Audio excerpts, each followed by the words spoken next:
Assalamualaikum warahmatullahi wabarakatuh. Teman-teman, kali ini saya ingin cerita tentang bullying yang terjadi di kelas saya. Ketika itu saya masih ada di kelas 2 MI, Madrasah Ibtidaiyah. Kalau sekarang eh, kelas 2 SD ya.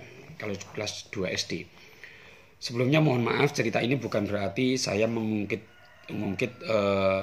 kejelekan masa lalu ya, kejelekan teman saya masa lalu waktu itu, tapi ini hanya untuk pembelajaran kita semua. Waktu itu saya masih kelas 2 MI atau kelas 2 SD, ada satu anak di kelas kami yang paling vokal ataupun paling ditakuti. Sebut saja namanya MS. Hampir semua anak laki-laki di kelas 2 ini manut atau tunduk sama MS ini. Jumlah kami ada sekitar kalau nggak salah 13 anak laki-laki. Ya, kami bergerombol laki-laki itu kalau nggak salah 13 ya. Entah siapa yang pertama kali mengusulkan ya di antara kami dulu, yang akhirnya MS menjadi pengepul atau pengumpul uang saku kami setiap hari. Uang saku itu yang katanya untuk jajan bersama. Memang benar, jajanan itu dimakan bersama-sama, ya, dimakan rame-rame, tapi pembagiannya sangat tidak adil. Karena yang bagi MS sendiri. MS selalu mengambil bagian paling banyak. Sementara kami hanya diberi jatah sedikit sekali. Yang lebih aneh lagi, yang saya tahu ya, MS ini tidak membawa uang saku. Sepertinya memang tidak diberi uang saku sama orang tuanya ya, saya nggak tahu. Atau diberi uang saku tapi kami nggak tahu, saya nggak tahu. Jadi yang dipakai untuk jajan rame-rame, untuk jajan bersama itu selalu uang kami. Tapi dia yang paling diuntungkan.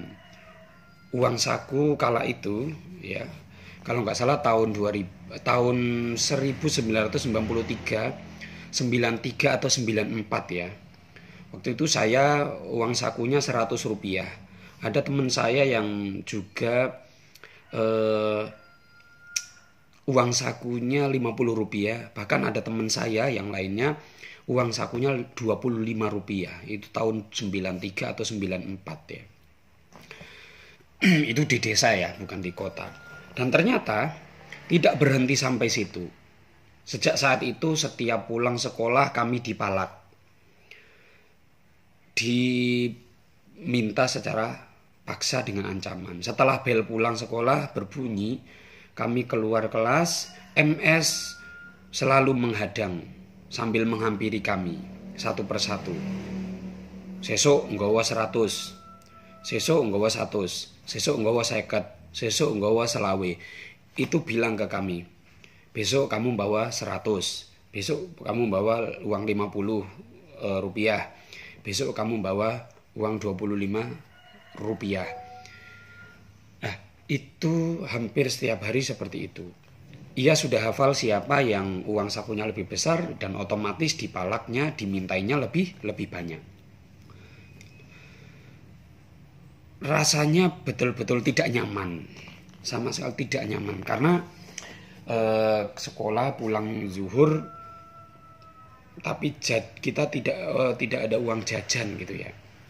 Kalau ada yang berani melawan atau tidak mau setor, risikonya jelas bisa dikucilkan di antara teman-teman semuanya, bahkan diancam untuk dipukul. Kalau bahasanya dulu, gue tak tempiling bahasa kami, tak tempeleng maksudnya ya. Diancamnya seperti itu. Karena ancaman itulah kami tidak ada yang berani lapor. Tidak ada berani lapor ke guru ataupun orang tua. Kami memilih diam, menahan rasa takut dan mengikuti perintah dari MS. Bahkan pernah saya lihat ada teman yang menolak perintah MS ini dicambuk. Dicambuk menggunakan ranting pohon yang masih hijau itu, ranting pohon yang masih hijau, yang masih basah. Kalau dulu kita menyebutnya cemeti. Kalau ancamannya dulu, awas engkau tak cemeti loh. Akhirnya dengan bahasa cemeti itu kalau dicambuk kami takut ya. Karena sakit. Dulu ada kasus teman saya yang dicambuk sampai merah, sampai sampai membekas seperti itu. Itu sungguh-sungguh pengalaman yang luar biasa. Pengalaman ini ya teman-teman mengajarkan saya bahwa bullying itu tidak selalu berupa pukulan atau ejekan. Kadang ya hadir dalam bentuk manipulasi, pemalakan, dan ancaman yang membuat orang lain terpaksa ikuti aturan yang tidak adil itu. Ikuti aturan yang luar biasa kejam itu. Menurut saya ini kejam. Ini video akan berlanjut karena ini banyak sekali ceritanya belum selesai. Sampai jumpa di video part selanjutnya, bagaimana kisah pembulian yang dilakukan MS ini kepada kami, apakah ketahuan ya. Teman-teman yang senasib dengan saya, ini cerita yang saya ingat. Kalau kalian masih ingat ya, kalau masih ingat rasanya sakit ya, sakit. Kenapa kok dulu nggak bisa melawan? Kenapa kok dulu nggak bisa melawan dan diem membisu saja? Ya, kita nantikan apakah dulu saya melapor atau enggak. Ikuti di video part selanjutnya. Wassalamualaikum warahmatullahi wabarakatuh.